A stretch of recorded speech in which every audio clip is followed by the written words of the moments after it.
Hello, hello. I'm so happy today to have my friends Cee and Shaul join me for this recording.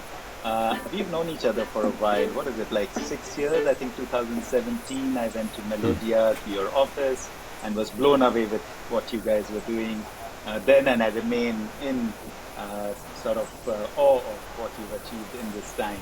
So thank you so much, both of you, for being on the show. Thank you, Ben. It's our pleasure. We're very Or happy to be here. I should say Toda Rabba.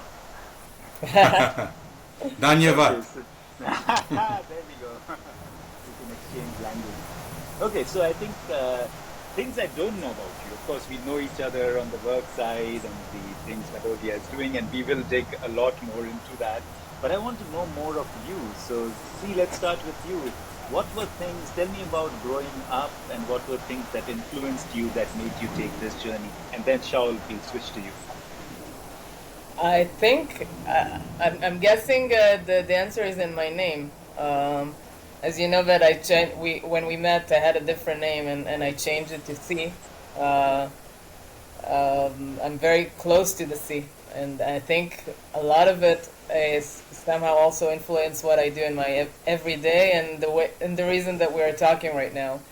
Um, I've grown up. Every house that I had was 5 minutes next to the sea, and this is what my influence was. It's my quiet time, my noisy time, and my relaxation. And as I grow along, that exploration and being a scientist, somehow everything connected into that. I've actually been in Sri Lanka 6 months back, and seeing things that are very different than what we are used to, let's say in Israel, but um, knowing that what we do every day will affect how that ocean there looks like, and the pollution is something that I'm very grateful to be in the situation that I know that in some way, in my way, I can somehow affect it. So that's how for me everything is coming together.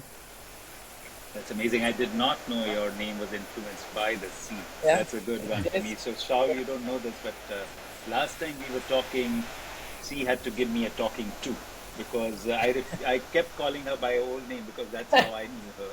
And I thought it's just a short form or something. And she said, okay, only my doctor and you, Ved, are calling me by this name, so you have to stop. So I Also said, our okay. chairman. Our Also chairman. your He chairman? cannot get used Ah, to it. Yeah. I also did that. also my best friend is like a brother to me. Is calling me, but he's 5 years old. My niece is that when he's saying the wrong name, he's like, "Dad, she changed her name." You know, I don't remember that, so I love her. Her name is Gali. So yeah. I learned it the hard way because my wife, who also refuses to use her first name, she actually never liked her first name.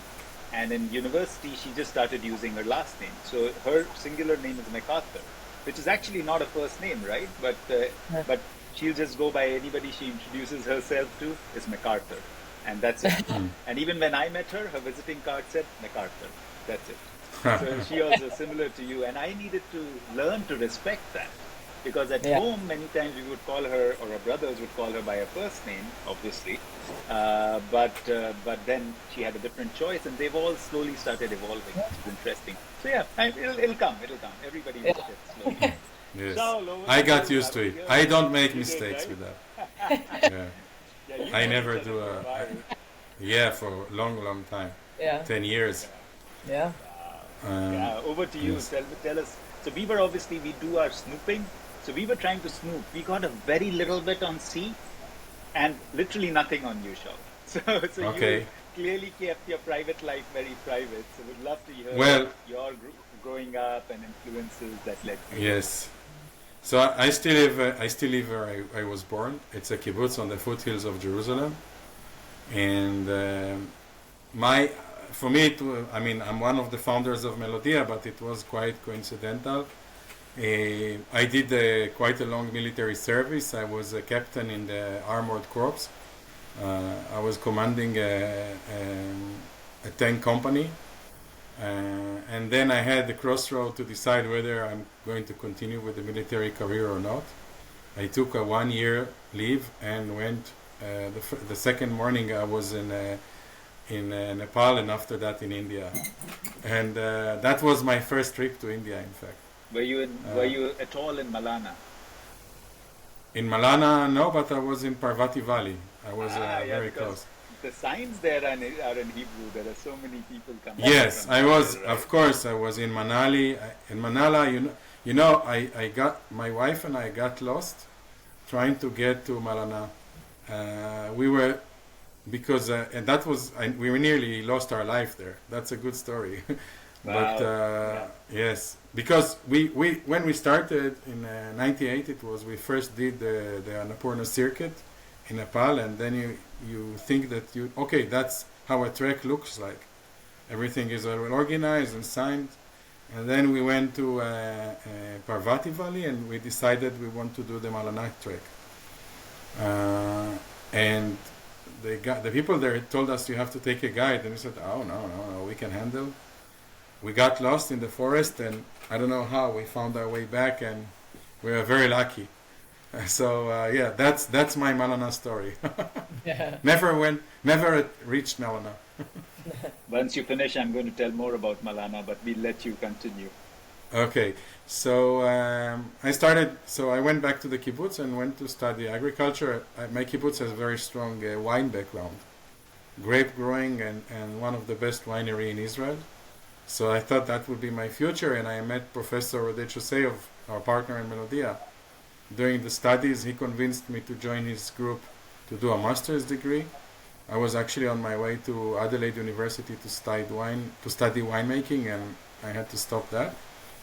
And that master evolved into a PhD in biomaterials, biotechnology, and I was working specifically on biopolymers, nanocellulose, and proteins from insects like spider silks.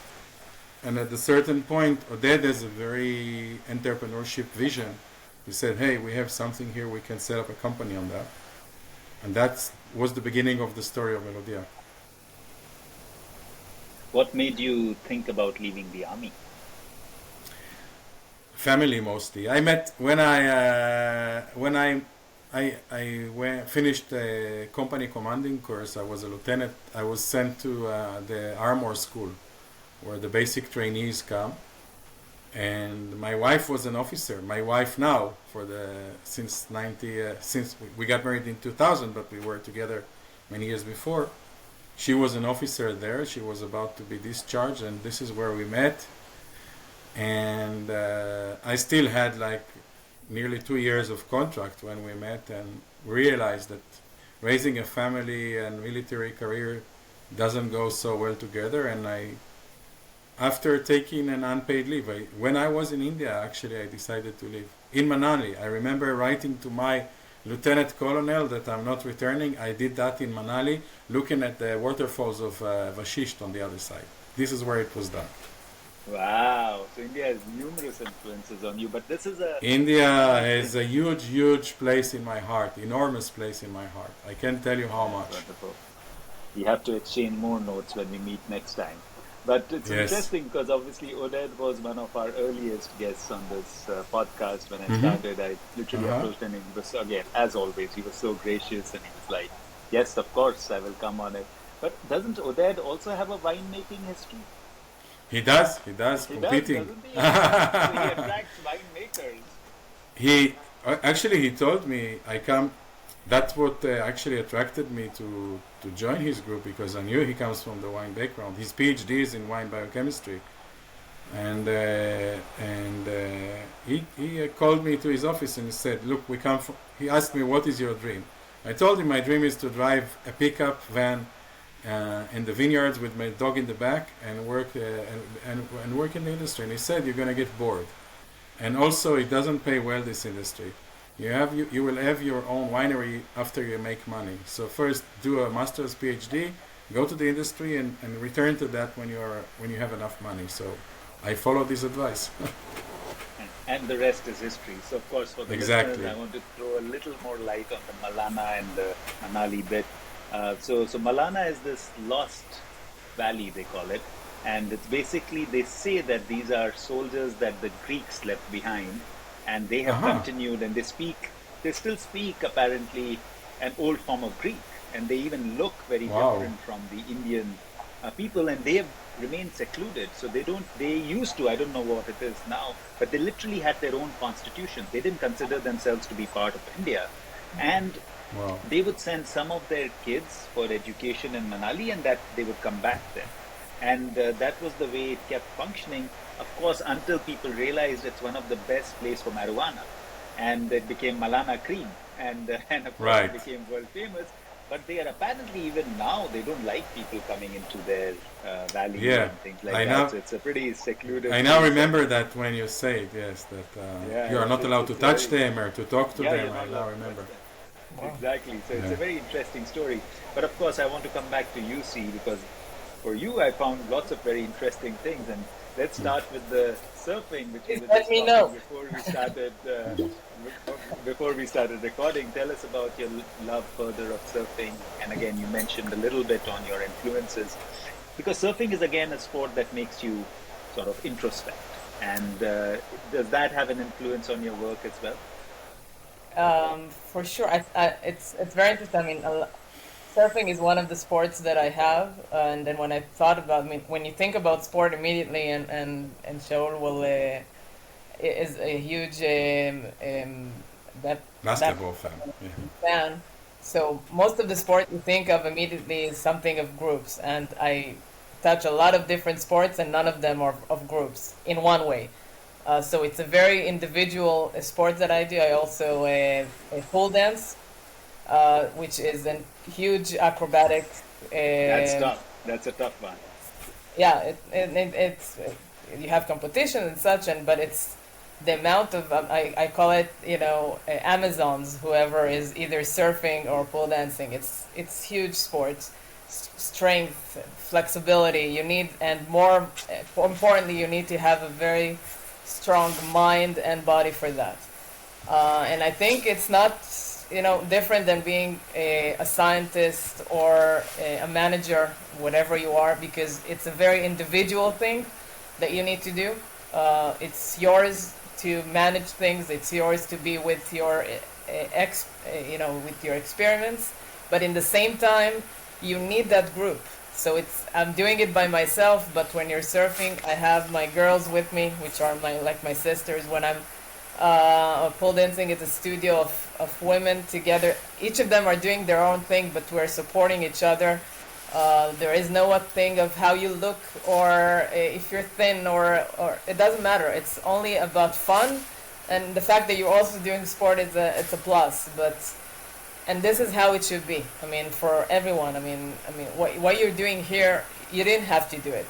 We both know that it's something that you do because we understand we're in a situation in the world where we need to make it better in some way, and the way to make it better is first us people connecting. I believe somehow, especially in the last few years, we forgot to do that. Somehow we forgot to talk, we forgot to see how we can influence each other to make things better, and it's sometimes that easy. I don't know why we forgot to do that, but I'm so glad that this is what we're doing right now. We're talking and seeing how the situation where is right now, is it this is what the best we can have, or can we make it better? Not even with huge innovation, what we have in the market, the resources that we have, not dreams, reality. And a lot of that comes, a lot of the strength comes first from good interaction, from good energy, from making good to another, and that brings to a strong community, and eventually our world. But it starts just by talking. So I think this is why I chose a lot of my everyday to be in clubs that are very powerful to me, and that I bring that to my work. I bring that to my amazing researchers. We have, I think, the best. I always say that I have the best researchers in the world, because first and foremost, I mean, they're super talented, they're PhDs and all that, but it's not the universities that makes them like that. It's them.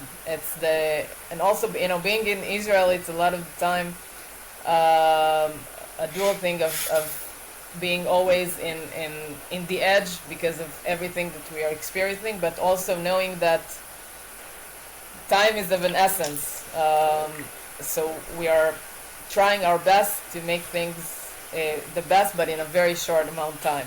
A lot of the time, working with other cultures, that makes us more um, pushovers or such. But it's not from that. It's from a culture saying, I don't know what's going to happen tomorrow. I know what's going to happen today. This is what I know, and today I want to make it better. So let's see how we can do it today and not tomorrow. It's such a great way of thinking, but how does Japanese whiskey fit into all of that? And versatile. Huh. How do those two? When did you talk about Japanese whiskey? No, You didn't. That's our no, sneak. that's something. When Alex told me this, I was like, what? That I don't know about Cee at all.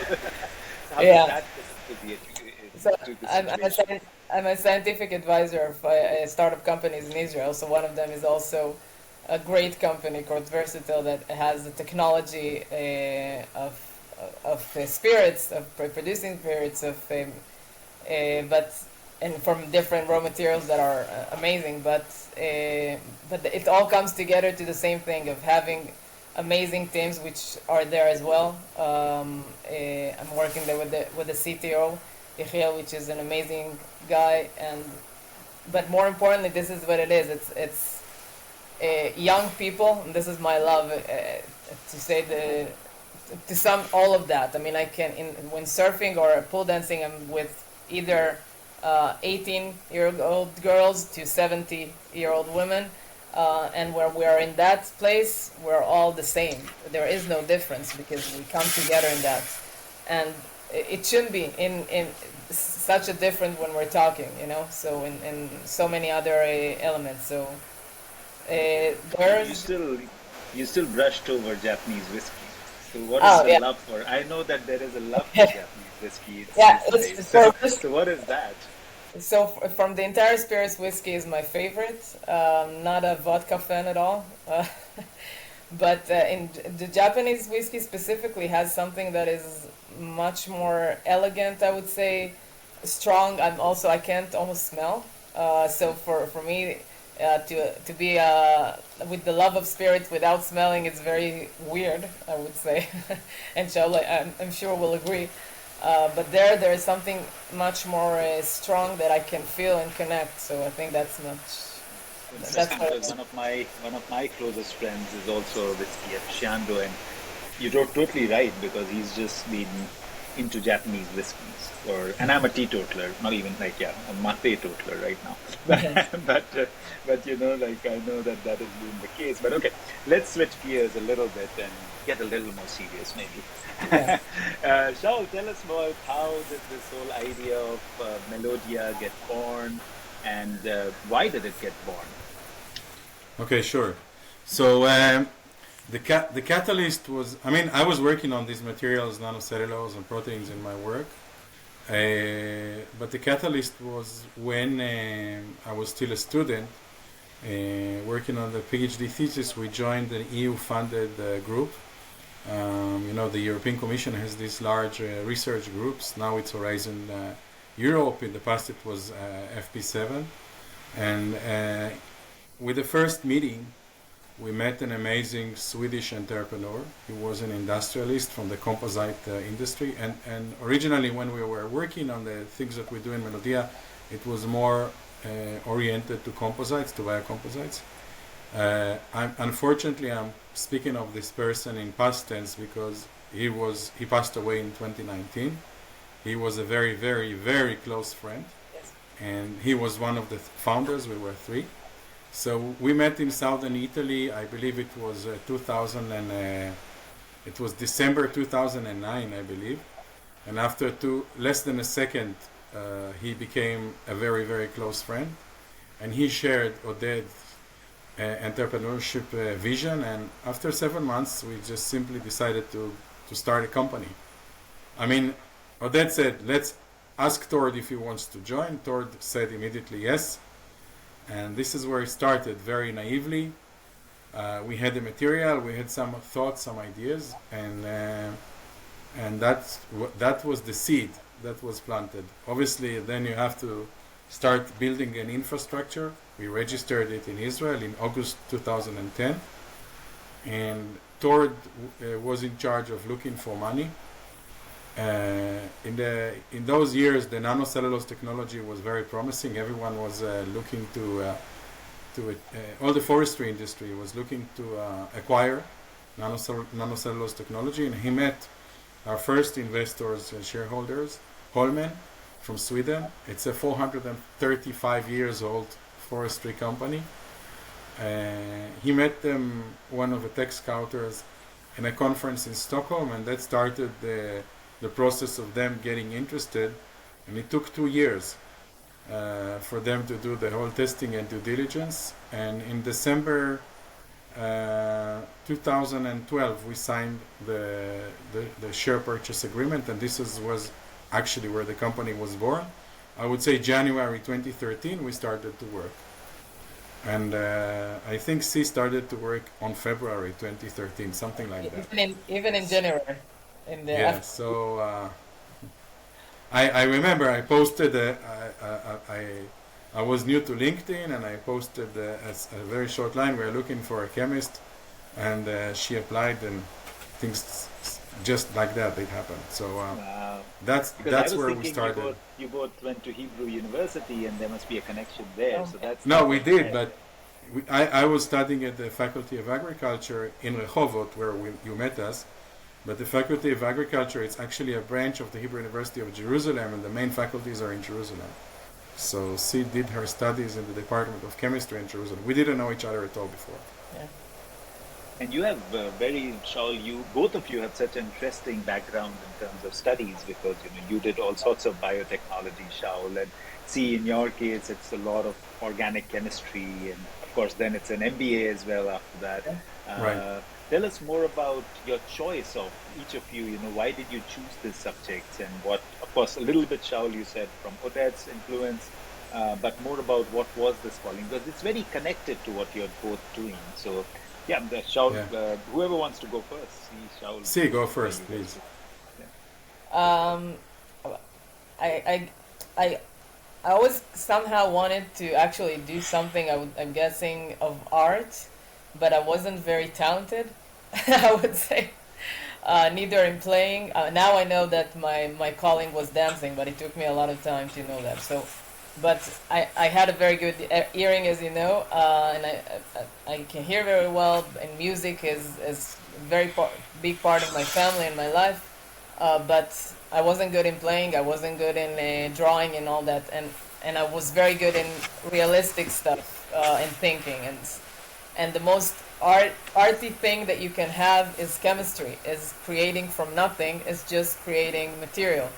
And of course the impact that you have on the world once you do that is something that you can never really explain. It's the closest thing to being, a creator, close to God in that way. It's also spiritual, that I'm also from a religious house. So all of that comes to doing what you love, but doing something that is also with that will have its effect for a long duration to your environment. So I think that started from that, and after I did after being in the academia for almost 10 years, I understood that being a chemist doesn't mean that you know how to run people, how to run materials.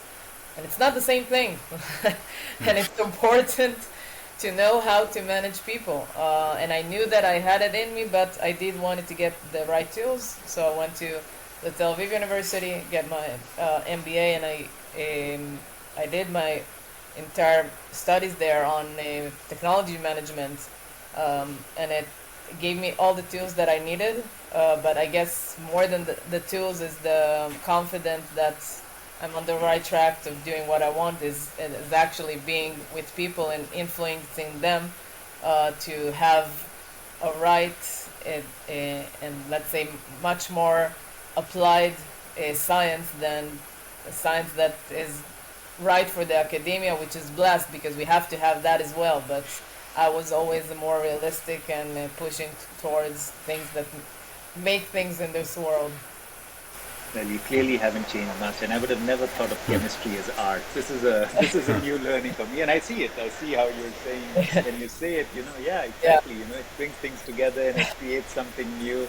Yeah, it's just like while you were speaking, I was like, huh, she's so right. It is Huh. like art. So that's amazing. And Shaul, of course, you are much closer to the discipline I have been most influenced with, which is Uh-huh. biomimicry. Well, mine is not as scientific. But of course, I always think there is so much to learn on the Right. biotechnology side. And, so how did that choice evolve for you? So, as I told you, I come from agricultural background. Live in agricultural farm, so to say, kibbutz. On one hand, and my family comes from a very strong scientific background. So I'm the youngest of four.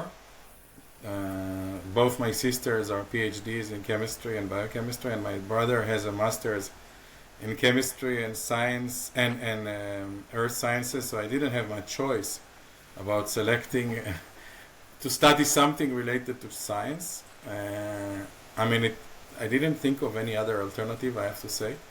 But then I connected it to my strong connection to the mostly it was grape growing and the wine industry, which I still love very much. It's a big part of who I am. Is still the wine is a big part. Whiskey evolved later, also by the way, but wine is the strongest. I would say um, my strongest. איך אומרים תחביב? שכחתי. Hobby. Hobby, sorry. Forgot the word. My strongest hobby. And so I started that.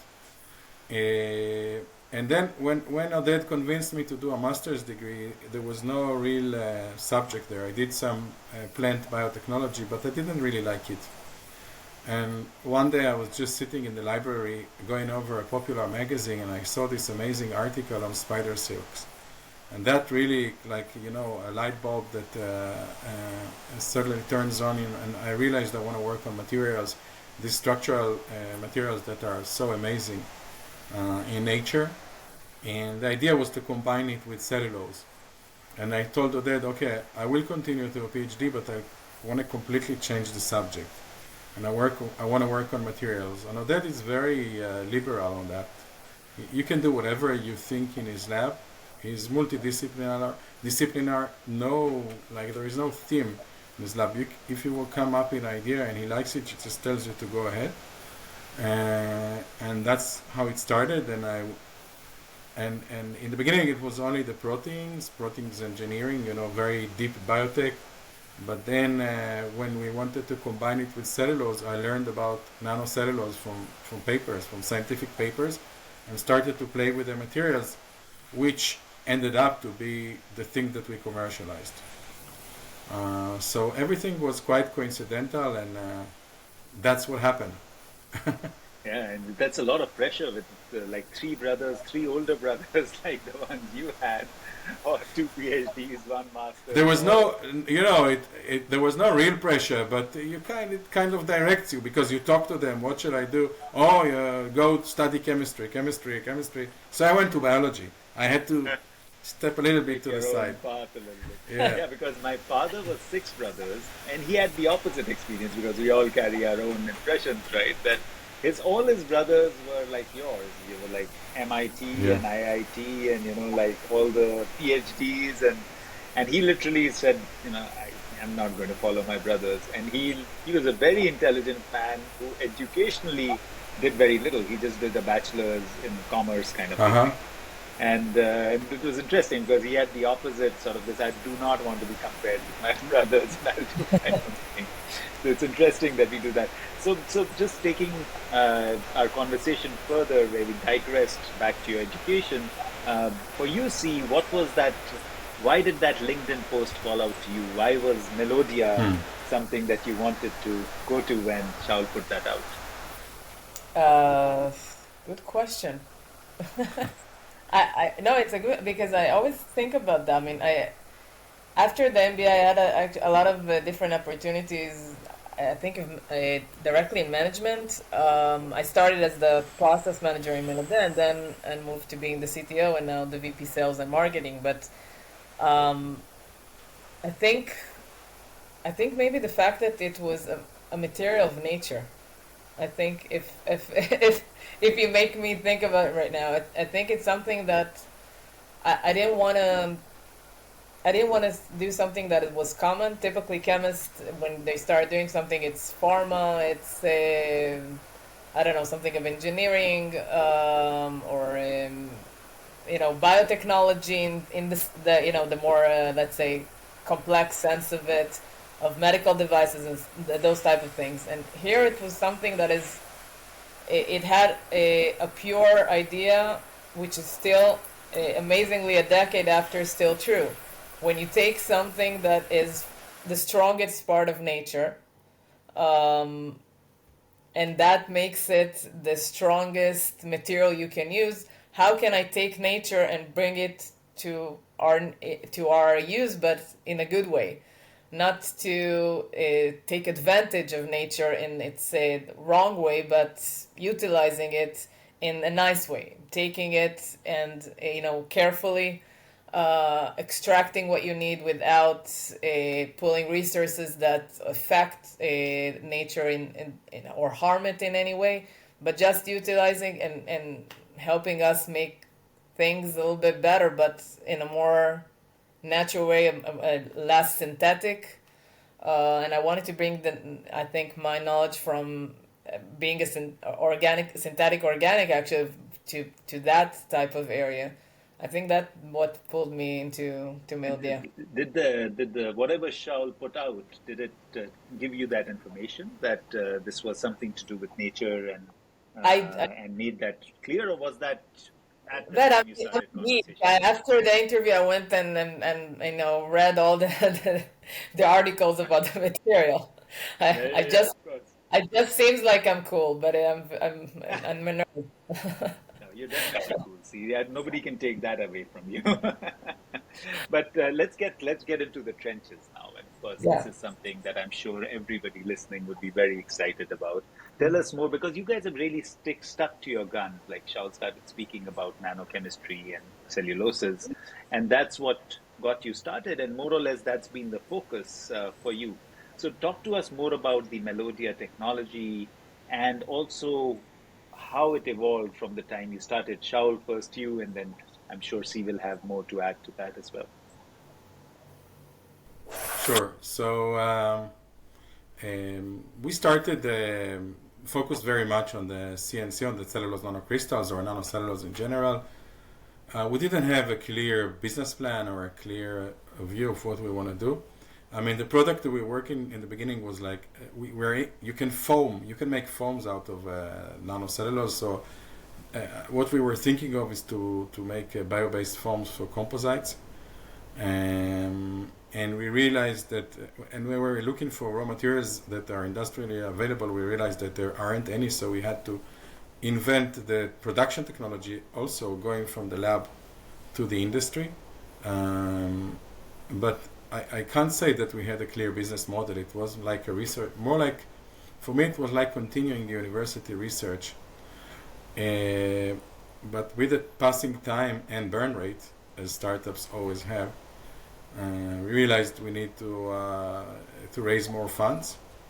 At the time, our Swedish partner, they did complete the whole investment. It was $4.5 million just to start with, which is amazing. We also received quite a lot of grants from the EU at the time, so we had quite a lot of money just to start with, but we realized we need to go fundraising, and then you have to start to develop a business model. But to cut a long story short, had to find a good applications for the CNC. In the beginning, it was only CNC, and the foams we realized quite fast that it will take a very long time to get them to the market, and we had to adapt to something different. And we were looking mostly on coatings, and then it ended up that the barrier properties of CNC films are very, very attractive. So we started to work on that as a product, and that actually got us to where are we today. We were selling barrier coating or water-based barrier coatings products. Some don't even have any CNC inside. We kind of completely changed the company from a raw material producer looking to license the technology to a company that is actually producing water-based coatings as bio-based solutions, or I would say sustainable solutions for the packaging industry.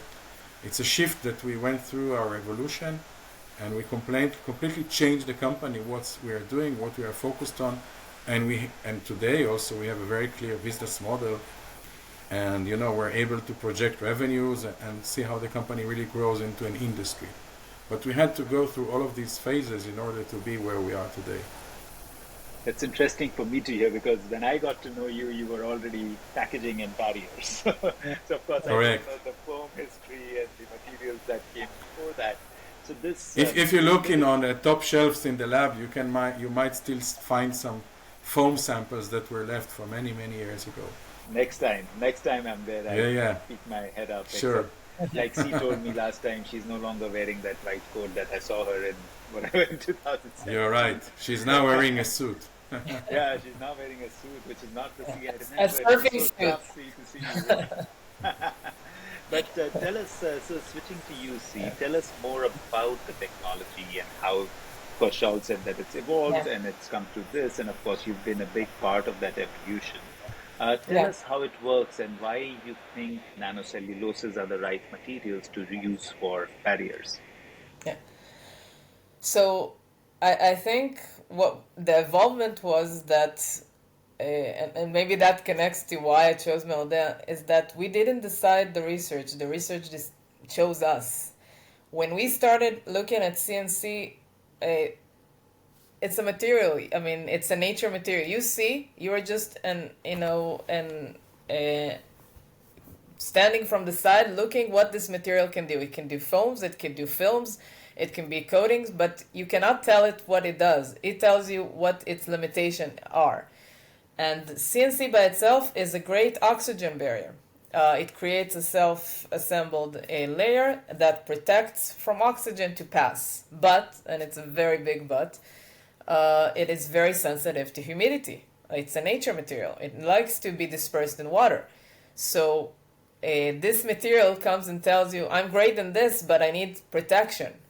And then you start thinking, okay, but if this material can do this, that means that you have other natural materials that are doing the same thing in nature. I mean, you can look at animals and see how they change their colors and see how they're protected from the worst weathers that you can be, the worst conditions. So we can bring that to a package that it doesn't have such worse conditions in logistics. Sometimes they get hit, sometimes they get a little bit rain, but it doesn't need to have that severe conditions. But you have the same nature material. Let's take those materials and bring them to our day-to-day life. But I think CNC first just showed us the pathway, that it is a potential of taking something from nature and putting it back in where it can be a great influence. So it was just the start of the journey. And then we started looking at other natural materials. We're very proud that a lot of our products are above 50% biorenewable materials, which are amazing, but it's important just the same that we understand where you put those materials, and those materials are not slogan. Where yes, we are sustainable materials, but those materials cannot happen if you don't know where to put them, if you don't know what are the right products for them, because the first and foremost, when you come to the packaging industry, we are consumers. We as individuals, we want our cheese, we want our meat to be with great shelf life. I mean, this is not going to change. Hopefully in the future will be with a culture that can sustain a little bit if it doesn't hold for 6 months because you're going to eat it in a month.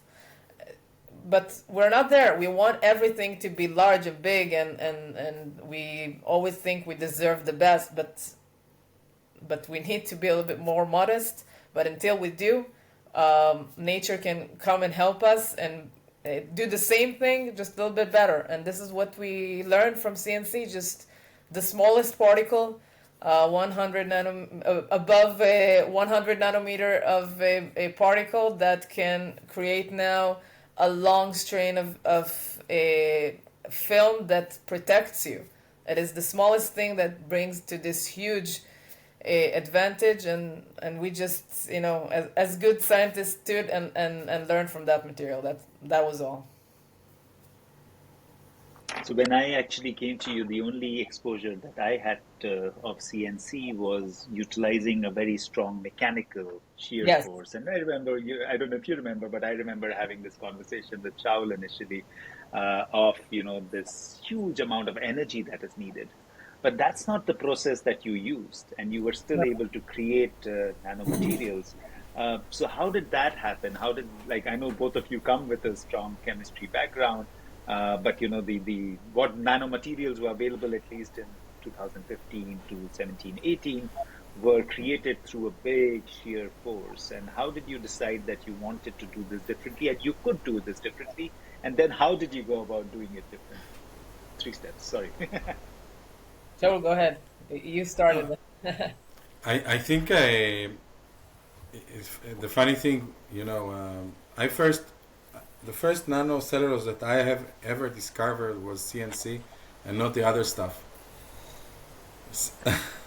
So because I didn't have any background in the nanocellulose industry, I was looking when I was working on these polymeric proteins in my PhD, and we had a material engineer working with us, and she told me that if I want a good interaction between my polymeric protein and the cellulose, I have to go nano.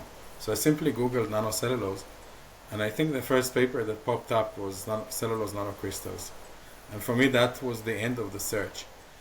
Only a few years afterwards, I realized that there is a whole family of materials. You have CNF and microfibrillar cellulose. I learned that like a year or 2 years later when I went to the TAPI Nano conference for the first time, and my jaw dropped because I didn't know that there were so many materials. Because for me it was very targeted search. I found it, I was able to produce it, I was happy. I never bothered to look for anything else because it worked for me. That's the true story. And it was a chemical process, so you don't need to apply high shear force. You simply hydrolyze the cellulose with acid. It was simple, it worked. Go on. That's the true story. That's much simpler than what I had imagined. I thought that would be a The huge. truth is sometimes simple, Sometimes the truth is simple. Yeah, and also see, you talked about films, for example. So, of course, if you look in the past, cellulosic films have been around for a long time. And of Yes. course, you create alpha celluloses, and then, of course, you create films from those. Futamura does it quite well. What is the difference between that process, which is more of a pulping kind of process, versus Yeah. what Melodea does today? So I think those materials are they're single materials. You're taking a material and you're basing uh, all your needs on only that. What we do with CNC is utilizing it as an additive for other similar, let's say, products in terms of the chemistry of the bonds, of hydrogen bonds, van der Waals bonds, those type of bonds that creates a very strong network of materials. So we're never depending on one material. We have no such formulations.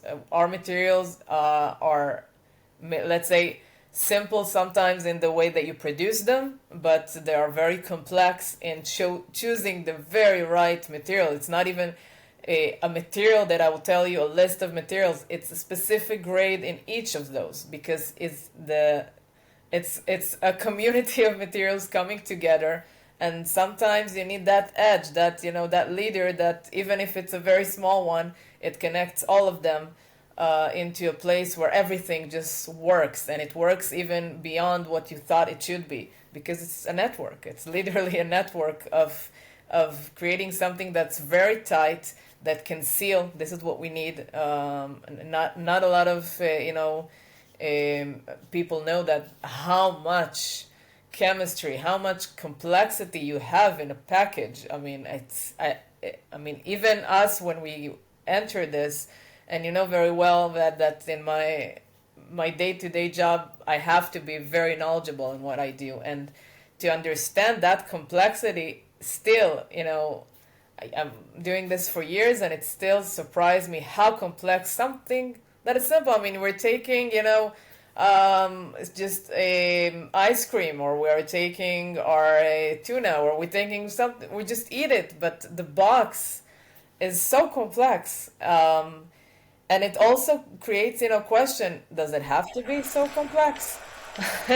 So it makes you always think, it always makes you think what is the right way to do. So I think that cellulosic materials that you have today or in the past are, and it's generally a true thing for the material world. Sometimes there is too much reliance on one material, and somehow formulations are more for the pharma industry, and it's not true. We need to bring it all together to one place, and I think the main reason it's that because you need to have a lot of different know-hows in one place, and this is why a startup can work in this. I had a very big customer, huge chemical company, asking me, why are you succeeding where we're not? And we're very small, they're very big.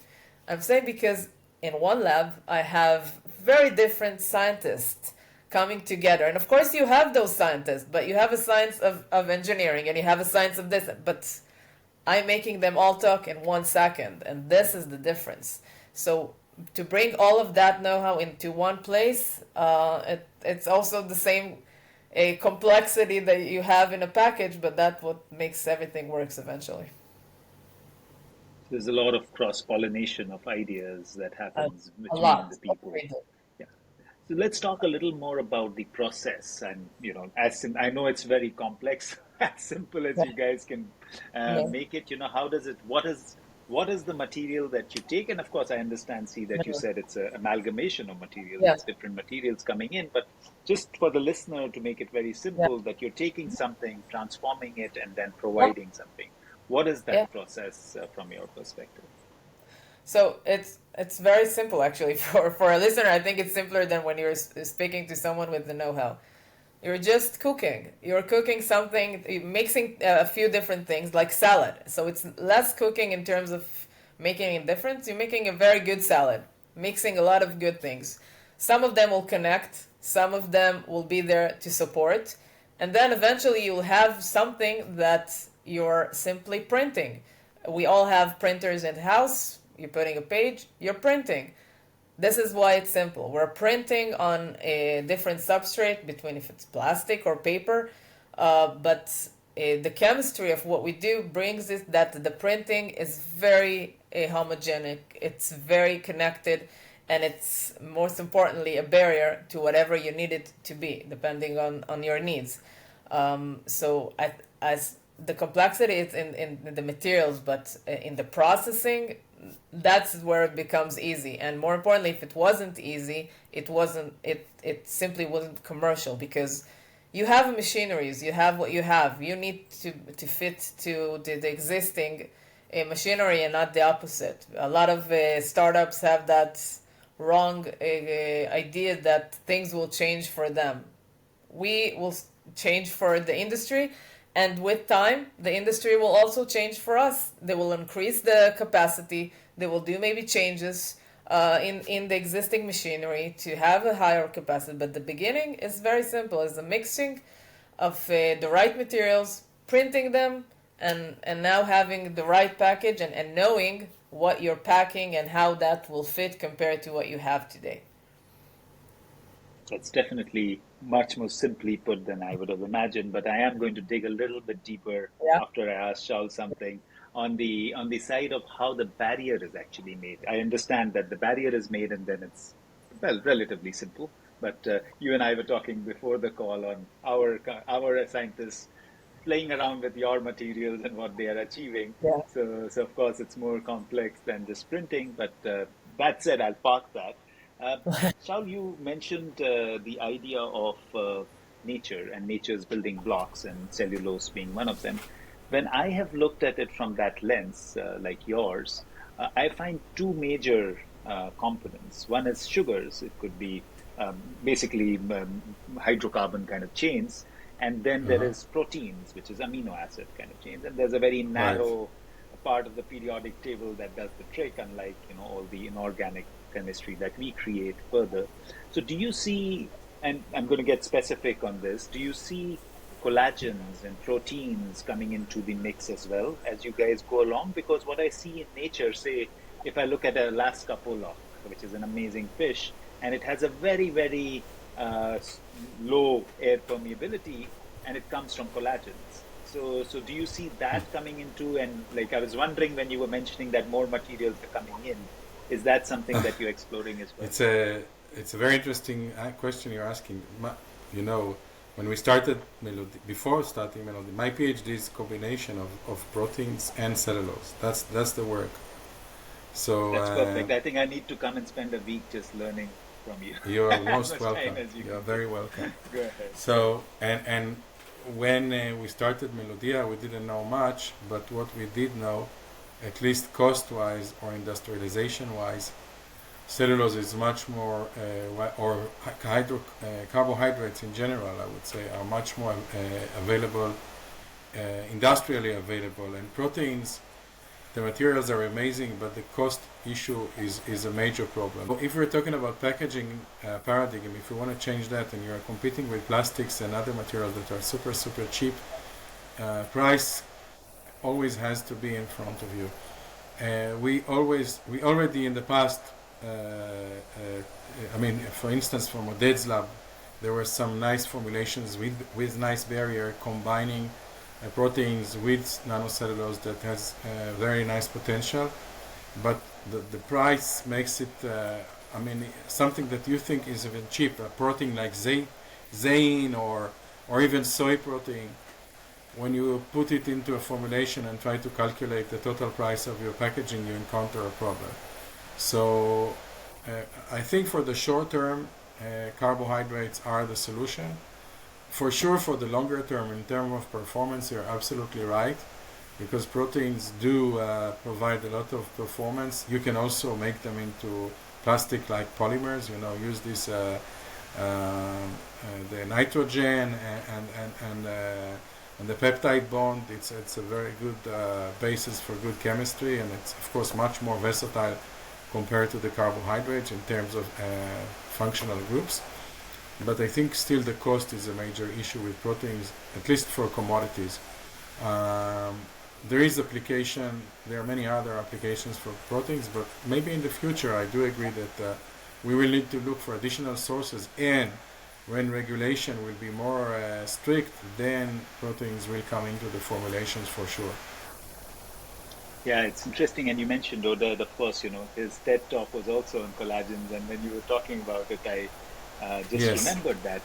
The other thing which I wanted to pick your brains on for everybody listening is that in nature you find a lot of physiology that plays a part. So, lotus leaf effect, it's not just the waxy substance, it's the nodular structure. So, how do you Correct. bring that into your work, if you're creating barriers? Because it's protein, celluloses, chemistry, and Uh-huh. then, physiology. And is that something you guys think about and converse about? For sure. But a lot of it is remembering that it's not our formulation, but rather the connection between our formulation and eventually the substrate. So when we are choosing, we have different grades for if it's going to be in interaction with a plastic, if it's going to be interaction with bioplastic, or if it's going to be with paper. It's different interactions. So and I think this is the most important thing and strength when you're developing something is remembering that you're not standalone. There is processes before you, and those are the ones we already discussed, and how that material looks like, but also after. What is going to be different substrates? So saying generally it can fit paper or can fit plastic, but not going one by one with all the major paper manufacturers, with plastic manufacturers. It's not accidental, I guess, that a lot of Melodea's investors are those substrate producers, because we need to have internally that very important know-how of how that will act. Not to think, yes, I will take the best paper, and then, as Shaul mentioned now about the pricing of proteins, but that paper can cost 3 times more, and it will be not relevant. So you always need to connect between the your desire to be a great scientist and have the best performance to reality. What you want is someone to actually use it. So it needs to be also cost effective and think of all those components at once. So it's always the connection of not always the best paper, sometimes a commodity paper, and how we are changing our formulation to fit that. So I think this is how we will look at everything and seeing that physiological in the final package and not necessarily in our formulation, because the functionality of our coatings are when they're dried, not when they're in the wet form. Shaul, did you want to add something? Yes, when you mentioned the lotus effect, obviously you mentioned the nanostructure of a surface, which forms these super hydrophobic surfaces. So, as I just want to follow up on what Cee said, when we're producing a coating, we're very much influenced from the surface of the substrate, and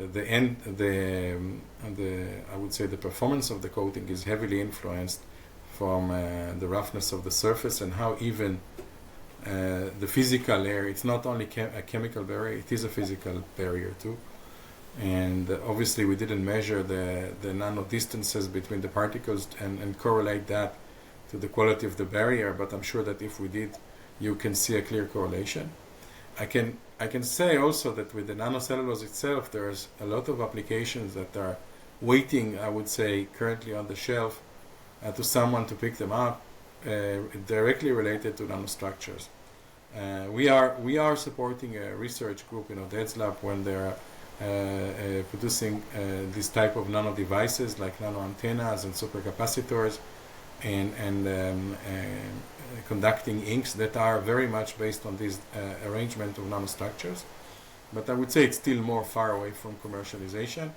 Also, the CNC itself has some very interesting properties that if you take the pure CNC and you dry it in a certain way, you are forming these colorful films like very similar to butterflies and to beetles, which is created due to the nanostructure and nano arrangement of the particles in nematic phases and creating these physical colors, also like we see on peacock feathers.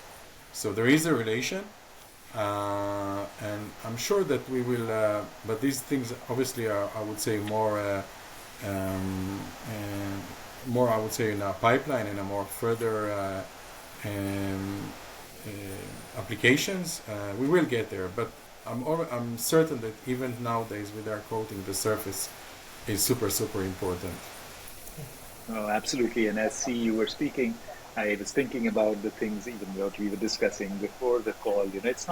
It's even if you look at a cellulosic paper structure, it's even the primer that you use and how that reacts with the barrier. We were discussing yesterday about impregnating the paper versus coating the paper, and that's totally different on the paper. As Shaul was saying, the paper structure has to change then. It cannot be a very non-porous paper because it's better to Yeah. impregnate a more porous paper. So, just playing around that. So you're so right And, on and it's even on the usage. Yeah. and it's Go even ahead, more please. complex because sometimes in the lab you see perfect results, and when you go to the Exactly. industry, you figure, wait, I had a clay. You put clay in the paper, it's a good thing, it's a great surface. But then when you coat it, it breaks, the clay breaks, and it's okay, but then the barrier breaks. So you need to think 10 steps ahead when you're developing something in the lab. So I think that's the challenge, I think, above everything. Absolutely, I agree. So I'm going to loop back now to what you made very simple to make it a little more difficult for us. How do you create the barriers themselves? What is your process? So what is it that you're taking in? And of course, I understand there may be a multitude of things, but Yeah, let's concentrate on celluloses. So yeah, to extract cellulose, what do you take? And I know we've worked together on numerous trials of different yeah. celluloses, but today, what is your primary raw material? And then, of course, I presume chemically you are kind of modifying it, and then eventually you are creating a barrier which is, I presume, in a slurry form. So what is that methodology of Yes. creating that barrier? So first, I think we were as everything that we do, we go from the end to the beginning. When you have different processes to create something, you need to think, if I'll do this process, will that harm me in any way? So a lot of the processes that you have to date for extraction of natural material, but specifically also cellulose, can be with chloride materials. And if you will do that and you use, for example, a hydrochloric acid or anything like that, then you will be in a situation where you still have chloride residues, and then you cannot be in the food industry as those residues will stay there. So when our main desire was in the beginning is to make it simple, make the simplest process that we have, and we're using the sulfuric acid process of extracting the material. Now, ironically, the process by itself is very simple, and it's very known from in the literature from in the late 70s. But what's not even before, the first paper is from 1949. Wow. Yeah. So, but the complex thing is that you're working, and this is how we produce. You're producing in a harsh chemistry environment, but in the end, it's it's a nanomaterial by its concept, but which is also, by the way, an interesting thing. We're calling it a nanomaterial because nanos are from the size of a 100 nanometer and less, but the material is not nano by the science of it. Science of nanomaterials, the definition is not only size, but the fact that once you reach to that size and below, it behaves different as if it will be above, and it's not true for CNC. It's actually just a size that then creates a matrix, so it's a very different thing. And it's also you need to learn, but connecting that to the production, so you have a very simple chemistry production that needs to create something that is very pure, very clean, with no other materials, so it can interact with itself and with other materials. So it's sulfuric acid hydrolysis. You're taking the cellulose, which is alpha cellulose. You can start with waste streams. This is how we started in the company, from waste streams of pulp mills.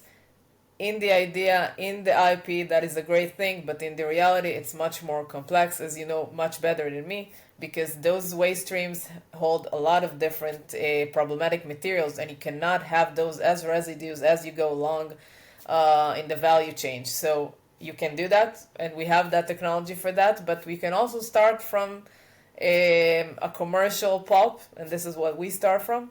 The cleanest that you can have, it can be either a dissolving pulp, and then you'll have higher percentage of alpha cellulose, or from chemical pulp, between if it's soft or hardwood. You could get a little bit different properties of the CNC, a little different rheology due to those properties of the pulp itself, but eventually you get a slurry, a white slurry that is in the micro size. It looks like a milky suspension. Very fluid, doesn't look something special, a little bit milky in its way, and not surprisingly enough, also the way that you make that milky suspension into the final gel transparent nanoside material is to use a high pressure homogenizer that you're using for milk. And you're actually opening those connection that you have into a matrix where the CNC, the particles, are less seeing themselves, more seeing the water inside, and then creating that transparent magical material that now you can use between, if you're using it by itself or as an additive, or as between it a 2-dimension, 3-dimension, whatever you would want to use it, but use it wisely.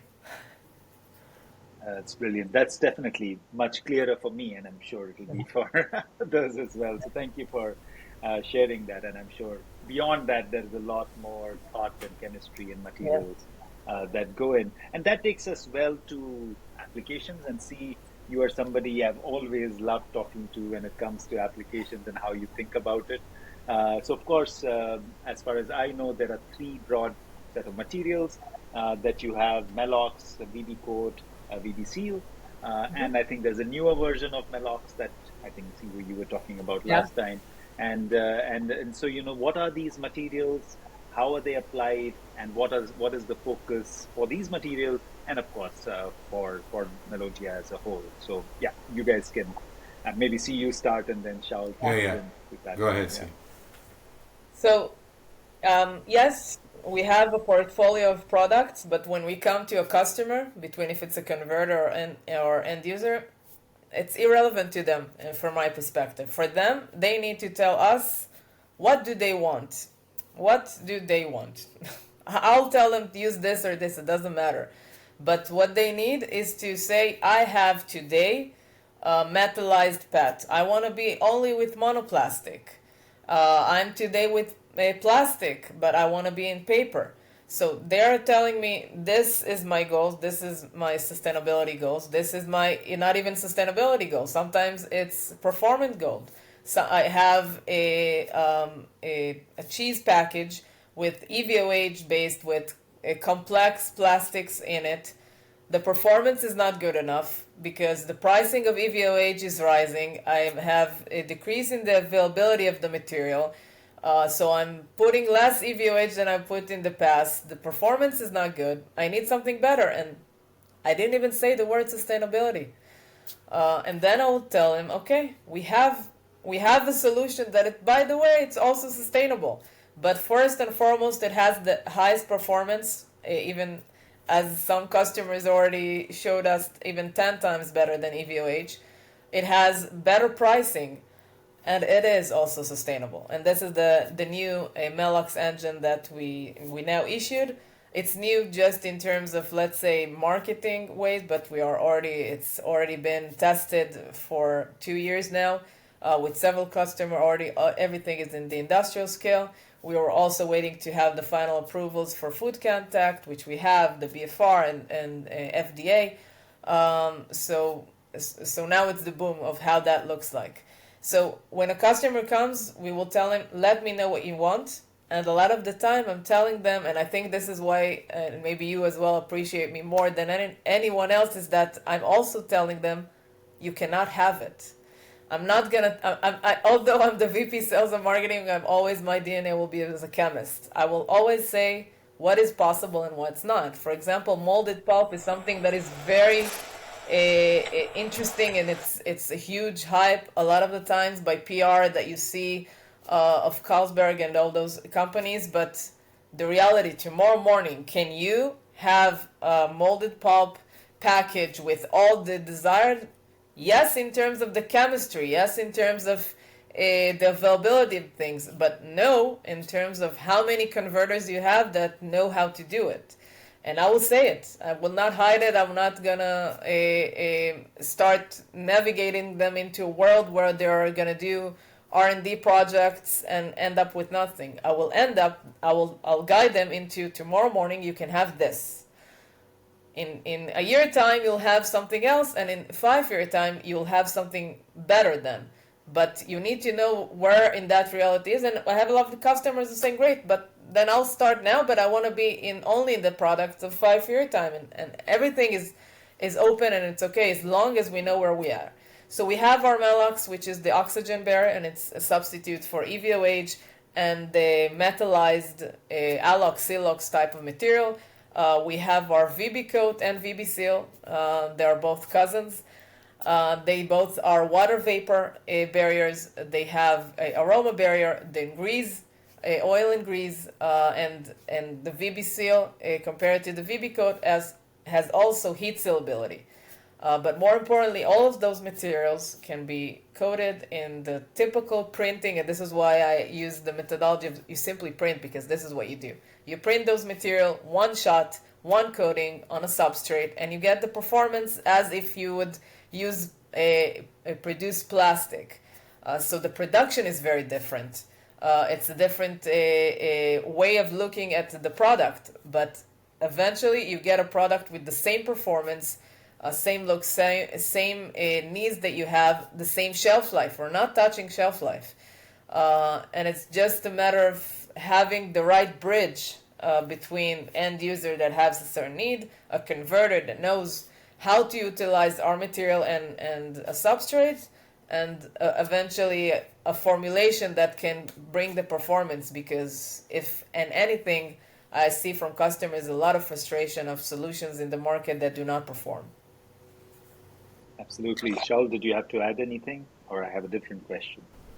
No, I think Steve was very comprehensive. We can you can see that we are very much focused on the products now, on the Melox and VB coat. That's the what we put in the front now, more than the raw material stuff of CNC. And I just wanted to say that that's part of the evolution of the company, how you convert from a research organization to a commercial organization, and we realized that, and that's the shift that we made, and it's very, very important for us. And I think this is also the foundation of our continuous success.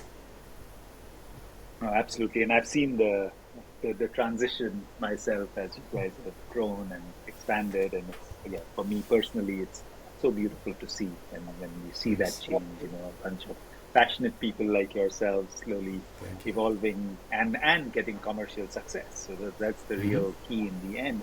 And what I'm really fascinated by, and this is something, Shaul, that I wanted to pick your brains on how this thinking happened, because one of the things that I was struck by in my journey early on was this challenge of flexible packaging. People would talk a lot about carry bags, and they would ban carry bags. And you would go to a supermarket, they would say, we can't give you carry bags, or you have to pay this much, 10 cents or whatever, for a carry bag. And when you looked inside the carry bag, all you had was potato chip bags and biscuit packaging. And then when I look at, and of course, I come from a place where it's more in your face. It's just there. Nobody is brushing it away in the morning. And especially where I live, we were discussing before, it's a little village in the outskirts, and across the villages, there is no garbage removal system. So it's all going into the canals and things like that. And when I look into that, these are things that are not going to go away for 100,000 years. They're so well engineered.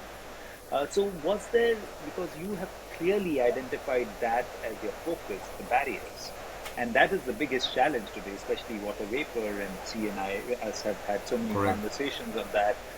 Was that something that actually motivated you as well in terms of the challenge and the market possibility? And how did that come along in terms of focusing on barrier-coated flexible packaging materials? So, yeah, you can. I mean, at the end of the process, it is the situation. I mean, as I told you, it was only when we were looking into coatings and realized that CNCs is a very good barrier. We started to develop that, and we realized you cannot sell a product at 2 or 3% solids. Then you have to formulate it into something more industrial to reduce viscosity, so on and so forth. So we were very much focused on oxygen barriers in the beginning, but we did identify, yes, exactly what you see. This flexible packaging issue was in our mind very, very clearly.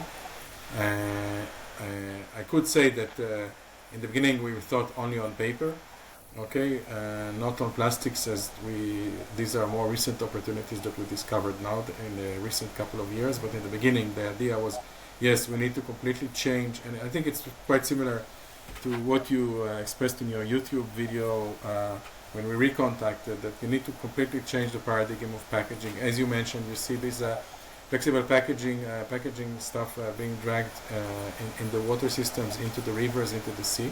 So we were thinking only on paper, and while starting to work on these papers and starting to develop at least a packaging concept,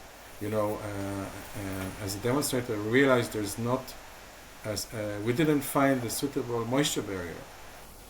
Nothing was really actually performing, and that's why we had to renovate and develop the VB coat, because we couldn't find something that the performance is comparable with the industrial demands. So then it evolved into this second product, and then these two together, now we had like a more, I would say now, a toolbox of barriers that can meet the customer's demand and say, okay, it's not only paper, people need that on different plastics. We have opportunities. With VB coat on paper, we can take away the 12 micron PE coating, for all the takeaway food service items, and it will be recyclable. And Cee already mentioned the EVOH issue. We can replace that with Manox, with something that can give you the same performance and be recyclable. It's fully recyclable. So, as you said, you will not take away the plastic products that are so well engineered for thousands of years. They give very good protection, but we can at least improve them and at least give the possibility to recycle and reuse them. So I think that's a big part of the process that we have gone through. Yeah, and I think it's such a boon that you guys are focusing on it because that's really what is needed. And see, coming back to you, and we absolutely love your practicality each time we speak to you.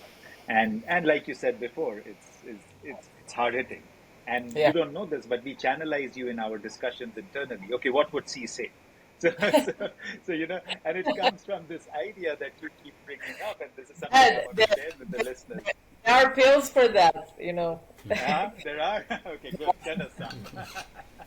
So, so this is something I want to bring to the listeners Yeah. because there will be many consumers also that might listen to Yeah. this show. And one of the things that you always say, start with where you are. Don't look at okay that you're going to try and solve all the problems all at once. And the last conversation we were having was on chocolate packaging. And you say, why do you want to do chocolate packaging? Why don't you start with granola packaging instead, Yeah. which can be done without metallization? So talk to us a little more about that approach that, start with where you are, and then, of course, we can keep building. So that whole thought process that you have. Everything starts from the end user. And end user, and that's also a problem when I'm saying end user, because I always forget that the end user is us, consumers, and not the brand owners. But the brand owners are the voice of the consumers. So they will come to us and say, I want to replace, as you said, it can be chocolate, or it can be pet food, it can be any food that they think of. It can be pharma, cosmetics, agriculture. We work with everyone. And that will be the first thing. Second, they will give me a list of performance of barrier. This is what needs to be. And now, let me know what type of grade I need to use. The first thing I will do 99% of the time is smile, because then I know that they're wrong and they don't know, and this is the problem. And I have to say that I always super surprised of how gracious the customers are of saying, okay, teach me. And it's not a given thing. It's really not bad. I'm always surprised about that, because I'm telling them, because I'm not a saleswoman. I cannot tell the customer is wrong. I always tell Shaul, but this is what I'm telling them. You're wrong. And that's the problem. Scary in the beginning. Yeah. I can actually imagine. I agree with you, Shaul. Yeah. But then she makes sense. That's the challenge. That's the problem. I'm right, and I'm telling them, it's very simple. I'm telling them, you told me you want to replace an EVOH. I'll take an example from yesterday. It was even yesterday. An example of a cup with something with EVOH, with the lid of EVOH. Typical everything that we have in the refrigerator.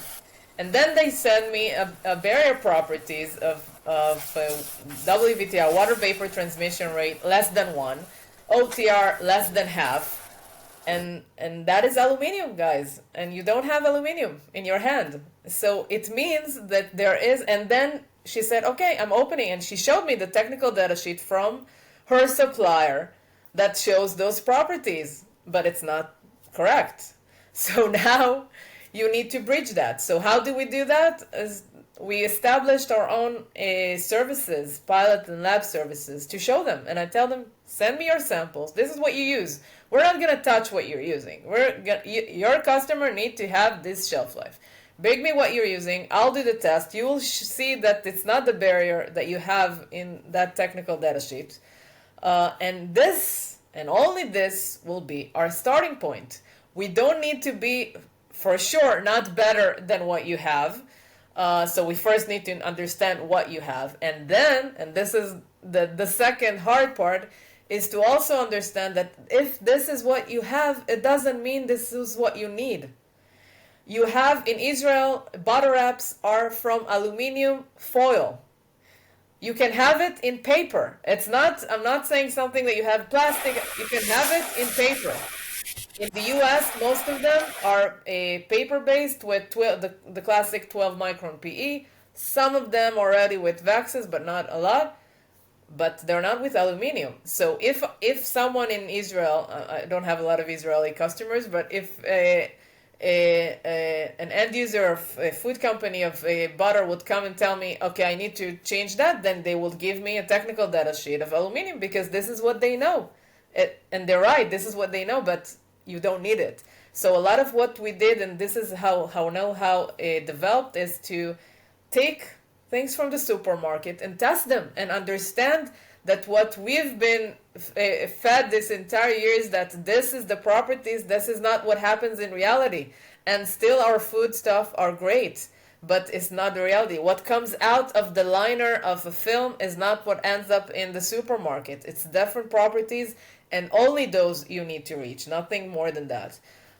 So it's always working together back and forth on taking a sample. Just take a pouch paper sample and do the test yourself, the shelf life test, and understand if it holds or not. So this is the way that we need to think together with those companies, together with their converters. It's always, this is the challenge, this is it, the bridge of a end user that comes with the needs, that comes with the goals, converters that are not necessarily the right converters. If now you're producing with a extrusion of plastic with a complex structure and the customer wants to go to paper, they don't have the right converter. So we need to bring them the right converter. The fact that we have the solution, the fact that we have not something that is a vision, it's the reality tomorrow morning, doesn't mean that they know how to do it. Although we're the small, they're super large companies, tier 1 companies, but still, because they're so big, it's hard for them to see where it all comes down to, where it's something that you need to do piloting, testing, and this is what we're here for, to give them that know-how of how to do those tests. Yeah, and I also have always appreciated your, I know you're talking about consumer backward, but I've also always appreciated your product forward approach, where you say, this is what I have, look at the application, where can Yes. it be used? So I Yes. felt that, that has always been very refreshing as well. And we tend to go, again, application backward, Yeah. and that may not be the best idea right now because you don't have everything. So maybe it's better to go, okay, this is what I can achieve. This is the Yeah. OTR, this is the WBTR. Okay, there are, like you tell us, there are 1,000 applications where you can apply it. Yeah. Find those applications. And I think that's also a really refreshing way to look at it. Yeah. I think Yeah. I have one big tip for that, by the way, is that it's not my no. It's just simply I always tell brand owners, look at your competitors. If even one of them have one, doesn't matter which, have one package that is with the decreased properties of what you showed. Let's say that now you're using aluminum and you have someone is using plastic, it means you always could have used plastic, you just didn't know it. So just look around. The answers are already in the supermarket. That's true. Yeah, and you'll be happy to note yesterday we actually achieved 6 months shelf life, and which is amazing. We were just now stuck on 3 to 4 months, and yesterday they got the results for 6 months. So it's changing, like you said. Okay, Shaul, over to you from a business angle Yes. now, from taking your research hat off and moving into the business, because this has been a very interesting journey. And you said early on that it was a research based startup that has evolved Correct. into a business. How has that journey been for you in terms of, like the market adaptation, the customers, the receptivity from them, and how have you evolved as a business leader to be able to tackle that? I know that you didn't go back and do an MBA like Cee, so how is that No, I been didn't. as the leader of the company, and how have you seen this evolution happen? It's a learning process. It's many times a roller coaster, especially when you're talking about burn rate and cash flow, and always looking after new funding, and adapt your story accordingly so it will be attractive to the investors, not because you're selling an empty story, but because you see a real commercial and a real commercial benefit to the story. So I think I've learned. I mean, with my military background, I had, I would say, management experience with people, but not with business. And I was fortunate also to have a very good team. Of course, Cee, needless to say, we've been working together for so many years, and she always comes with fresh ideas and a lot of energy and very, very out of the box thinking. But also the overall team that we have, Oded and Ilan, our chairman, and all the partners. It's unique. You can never do this alone. Okay, you have to work with your partners, and also I think it's super important to learn from your failures, because, for instance, I can take the story of the paper application, which is still our holy grail. Our mission is, to have as much as paper packaging in the world as possible, because we think that that's a real solution. If you want to cut down the amount of fossil oil, the only real solution is the industrial forest, or I would say industrial cellulose in general, because I know you work a lot with bagasse. So the crops that we are growing, the cellulose that we are growing, this fresh carbon replacing the old carbon that we dig from the ground, I'm sure that's the solution. But for us, it took some time to understand that in order to be in the market, we have to find some lower hanging fruits, and that would pushed us to look for the plastic solutions as well.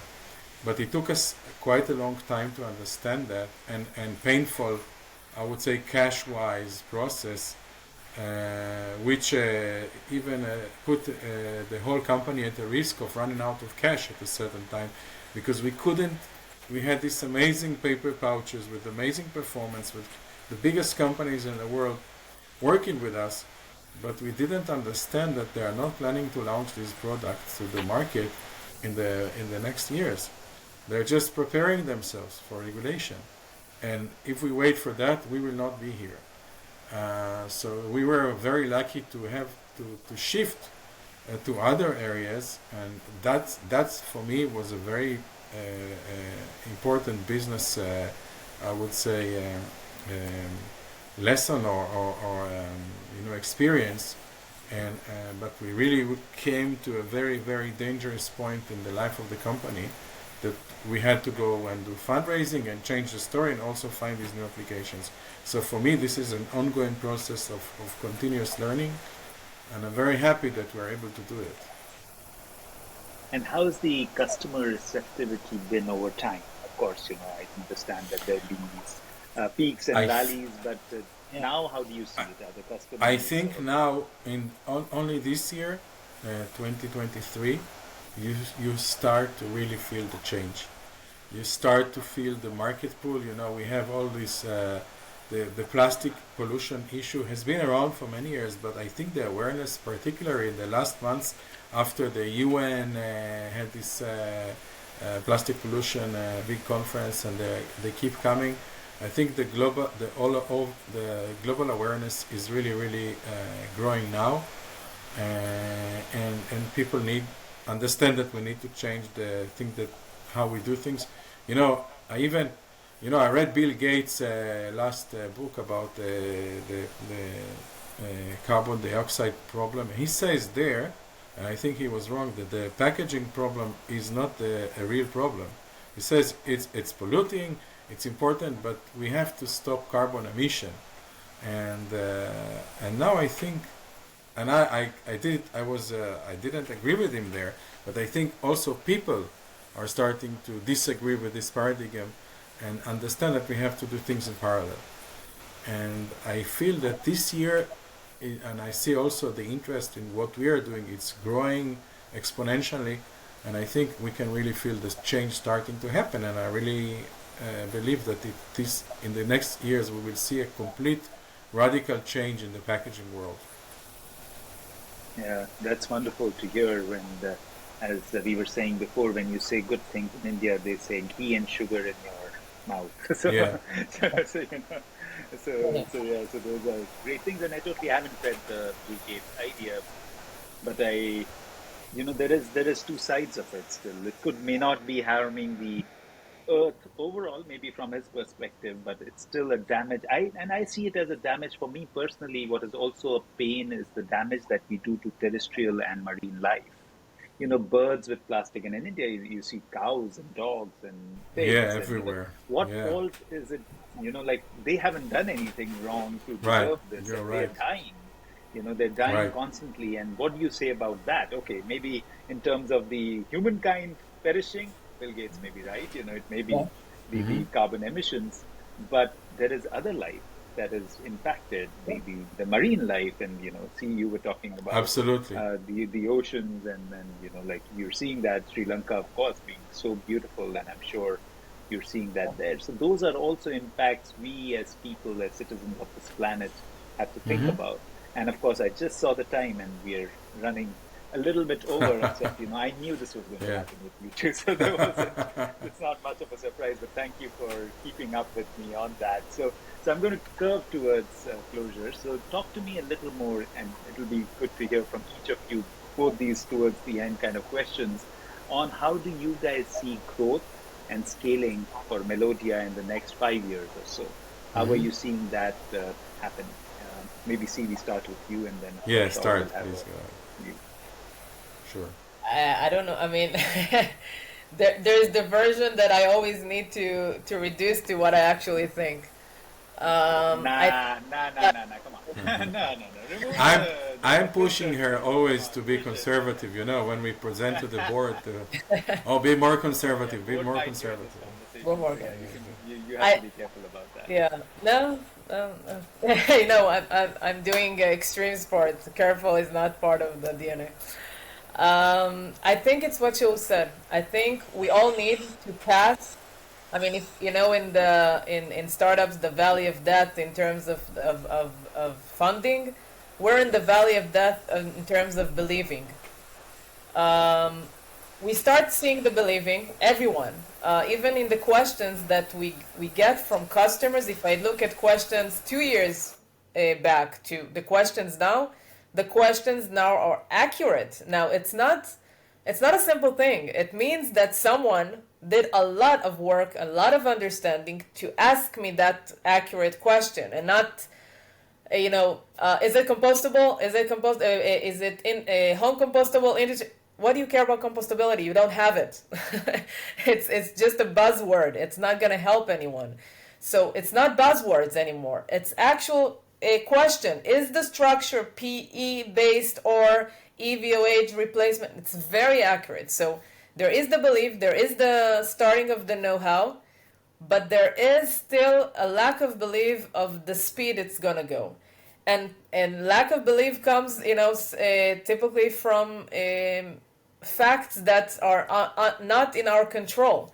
A lot of them comes from how is the regulation going to kick in. You have regulation now in India, you have it in the UK, you have it in Australia, and also accordingly the PRs that you will see of the tier 1 companies are in those countries and not or continents, and that's not accidental. But you see the preparation of everyone, and I don't think it's a matter of prediction of if it's going to happen, but rather, are we going to do it? Because it's going to happen if we're going to do it. It's not going to just happen. A very large percentage of the change can simply come from decision, not even funding, not even doing something, put more money because you want to have paper based. No, same money, a commercially available, the existing machinery, just do the step towards that. That's all we need right now. And I believe most companies are willing to do it. I would say tier 2, tier 3 are there. I think consumers are there. You will see in Instagram a lot of images that, I mean, you can have ocean images of surface and that, but in the same time, in the same pages, you will see what happens to the sea turtles. So it's not, and we know how to live with that. In the past, sometimes those type of pictures, I don't want to see it. It's there. We're going to see it. We did it. we own it, we need to handle it. And once we own that, I think we'll be in the right step. How fast that is, it's a question of every day that we ask ourselves. But in any way, the way that we are preparing in Melodea is to make sure that we will produce locally, as the business case, of course, justify. But this is why we made the production of our formulations relatively simple. The commissioning step is quite simple. We can, depends on the region, we can use toll manufacturers and have very quickly a local production. As you know very well, the economy will actually be if it will be connected to either the converters or a paper manufacturers, which will utilize immediately the coatings in their process and makes it all very cost effective. So the more you'll go down the value chain, the better it will be for the end users, and the adoption will be quicker. So I believe the beginning will be converters that are taking the material, using it, but the next steps will be substrate producers that are already adopting it in earlier stage. Amazing. And Shaul, I'll get more specific with you. Ideally, what is the quantum of material that you see Melodea specifically influencing, maybe in 5 years, 10 years, whatever I time cannot frame you have imagine. in mind? It's so hard to imagine. I think it's going to be so huge. Okay, because we are radically changing the packaging industry. We're now doing a small round of financing, but I think the next phase, because the demand will be so big, we will need so much capital to build capacity. We will have to go public, or be bought by a huge, other organization that would like to change the way they are doing from oil and gas or polyolefins into more sustainable products. I think that's the technology is there. I think as a team here, we set all the infrastructure that includes production, regulation. We have a full and the knowledge that we accumulated in packaging world. We have a full package now. It's going to the market when the market is starting to really need that. And I think we're simply going to be very, very big. That's what I see. I don't see any other way. Because you have to be very big to supply all the demand in the world, and we're going to be present in any continent, I'm sure, either by our name or by partnerships, and there's no other way. That's brilliant. I'm so happy to hear that because the size of the challenge is so big. You're right, Shaul. Yes. It's like Exactly. it's just unimaginable. We produce, what Exactly. is it, 5.6 billion tons of single-use Yes. polymer material, petroleum-based material. It's It's imagine. You cannot unimaginable. imagine. Yeah, That it's yeah. funny when I'm doing market analysis, and I need to do the classic funnel of the flexible film, going down. And when you're putting in the Excel, I need to put zeros, and then I need always to count, and it's hard. The amount of zeros. That's so Yes. cool. Am I wrong? How many zeros are there? But so it's like that. You start with. It's so hard to have that conception of how big it is, and then Yes. even if you are, I mean, just to give you an example, if it's just the cheese, Hard slice yellow sliced cheese. Yes. hard sliced cheese in Europe only, we're talking about few dozen million dollars of revenues. So if you're taking 1% of that market, it's huge. I mean, it's something that you cannot even grasp. So I mean, we're always in the day to day, but the need Yeah. is so large that You, you it, mentioned it yourself when you look into the supermarket bag, how many flexible packaging items are in your bag? It's countless. And I wasn't even thinking cheese. you know, Yeah, exactly. I was just thinking potato chips and chocolates after. Yeah. But you're right. Correct. And like similar to you, see, we were working with a customer, and I think we've talked about this before. It was for shampoo sachets. Now, from a customer standpoint, it's a real challenge because they need 16,000 tons of material only in India to yeah. replace their shampoo sachets, which we are working on right now. But it's just like that 2 or 3 rupee kind of shampoo sachet, which is Right. whatever. Yeah, I can't even convert it to cents. It's like 4 cents or something, for Yes. shampoo sachet, and that's the quantum of material that is needed. So for them also, it becomes a challenge if you and us don't grow to Yeah. that scale, because then how do they Mm-hmm. replace? So, so more Correct. power to you guys Yeah. to keep sort of Correct. doing this and finding ways to correct Yeah. this. And of course, that takes me nicely to my last question, which is always, always fascinating for us to hear. And to each of you, and I'm hoping that it will be different thought processes. What does good garbage mean to you? It's when I talked about that question, I thought of the fact it was actually hard for me to hear my own answers because in I think every morning when I make the coffee, and then you know how you still waking up and where you're in the coffee and you're in the kitchen, and then I have the garbage next to it, all the packages that I separated. And most of them in Israel, we have a lot of takeaways, a lot, especially in startups and such. And I always look at that, and the volume is, it doesn't matter how long I'm in this, the volume is something that suffocates me. I'm not exaggerating, it suffocates me. And I'm saying, okay, after after you have that feeling, now what? What do you actually feel when you look at that? And I'm saying, okay, I had this, I ordered salad and they brought tuna, a cheese, and a egg, all separately, in separate plastic cases. Did they had to be in that cases? The answer is each of them needs a barrier. That's true, but they're packing it for exactly half an hour. Let's say in not in Israel, you need it for 2 hours.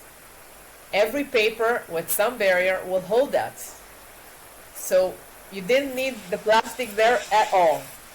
So and if it was paper based and you would put it in the regular garbage, then eventually it would even be compost, and it just disappear. It's a biodegradable material. So, but even if you're not going to all of that and you're looking at the packages, I believe 50% of them are a in the wrong package for at least, if not more. I just want to be conservative, so I'm saying 50. The truth is probably much more. You don't need so much. And if you would decrease all of that, even without any innovation, you would find yourself in different volumes of what we are getting. Um, I wish I would say that as consumers we know how to decrease that. We know all those initiations of having a bottle that you bring from house and fill it in the supermarket. We don't do that. We are not there. But we are in the place that's saying uh, a good garbage for me is it must be a garbage. Is this a garbage? Is what this was had to be a must? In some cases, it is. Some case there is things that you still have to have aluminum in, but those things are typically medications that you need to have for a long shelf life. The value chain is very long of supply, very complex. It can harm the product. But if today we're going to the supermarket and the fish and the meat are still a shelf life of 1 year, can we as consumers say, if it was half a year, can we handle it? I'm guessing the answer would be yes. The amount of package there would be less than half. But more importantly, yes, we're reducing the shelf life of a few months, but what we're increasing is our own shelf life in this earth, of instead of being only maybe 100 years more, of having 1,000 more. And this is what we all need as consumers to think about when we're looking at our garbage. Good or bad is not the shelf life of a product, is our own shelf life. How long are we going to stand here? Thank you, Shaul.